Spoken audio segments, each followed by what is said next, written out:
Falando ainda sobre o campo de batalha na mente, nós vamos ver hoje uma segunda estratégia de Satanás para nos sacudir, roubar a nossa fé. Era isso que ele estava fazendo com Pedro. Quando a gente lê lá em Lucas, no capítulo 22, a partir do versículo 31, nós vamos observar uma coisa interessante. Ali Jesus chama Pedro e fala assim: olha, Pedro, Satanás pediu para peneirar vocês. Mas aí ele pega e se volta para Pedro. Eu acho interessante isso, esse cuidado de Deus, em particular com Pedro. Por quê? Porque Pedro, ele achava que ele estava muito forte. Muitas vezes nós também temos essa mesma percepção de Pedro.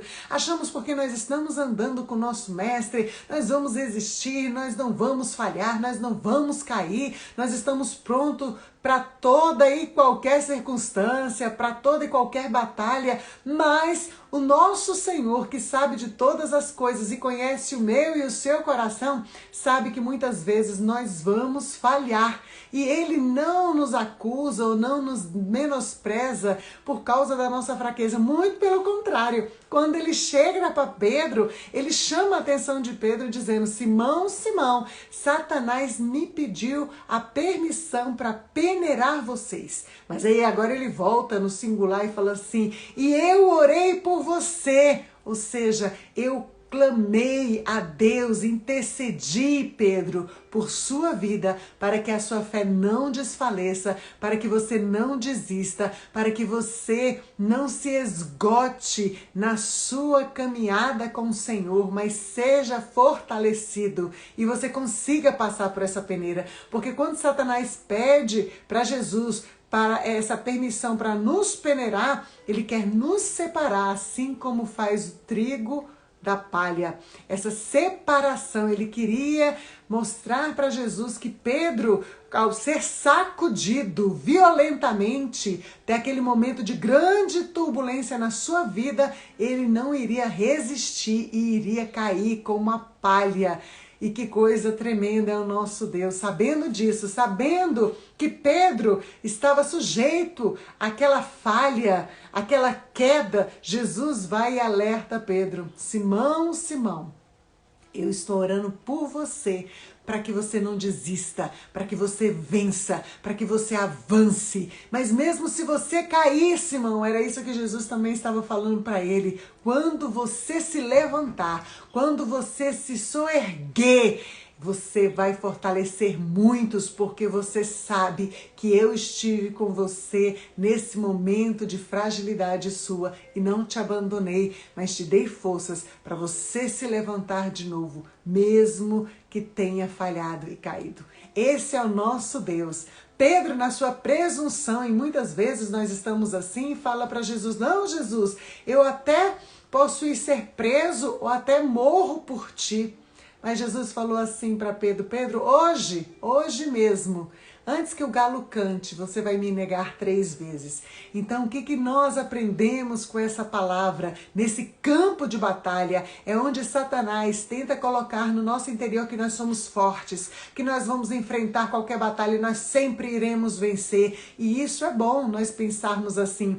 Mas quando Jesus nos avisa, isso quer dizer que nós precisamos ficar alertas e não com esse sentimento de que, não, eu consigo na minha força. Não, nós não conseguimos nada na nossa força, a não ser na força do Senhor. É por isso que Jesus diz: orai e vigiai.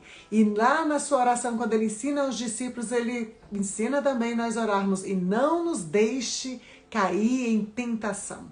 Então, esse nosso orgulho, muitas vezes, de achar que nós estamos fortes e não orarmos, e não vigiarmos, e deixarmos com que as circunstâncias venham e aparentemente estarmos prontos para enfrentá-las sem a dependência de Deus, sem estar sujeito à palavra de Deus, vai nos trazer uma queda terrível. E era isso que estava prestes a acontecer com o nosso querido Pedro. E muitas vezes é isso, essas atitudes que Pedro tomou naquele dia, muitas vezes se parecem muito com as nossas, quando nós não achamos que iremos cair e nós só estamos orando, mas infelizmente estamos deixando de vigiar. porque a Bíblia diz, você ora, você fortalece o seu espírito, mas você precisa vigiar para que você não caia.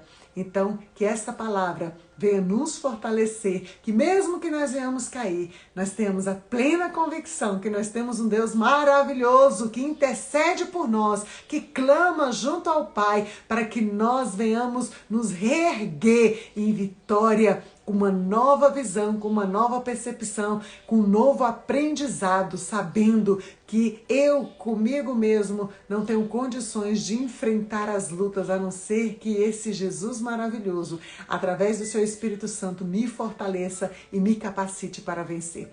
Que Deus nos abençoe e ore, vigie e creia que mesmo no dia da sua fraqueza, mesmo no dia que você vier a falhar, tem um Deus que te ama tanto e tem tanto cuidado por sua vida que Ele intercede para que você se erga e que hoje, se você está prostrado ou caído, erga em nome de Jesus. O Senhor é o teu pastor, o Senhor é o teu Pai amoroso que cuida de ti.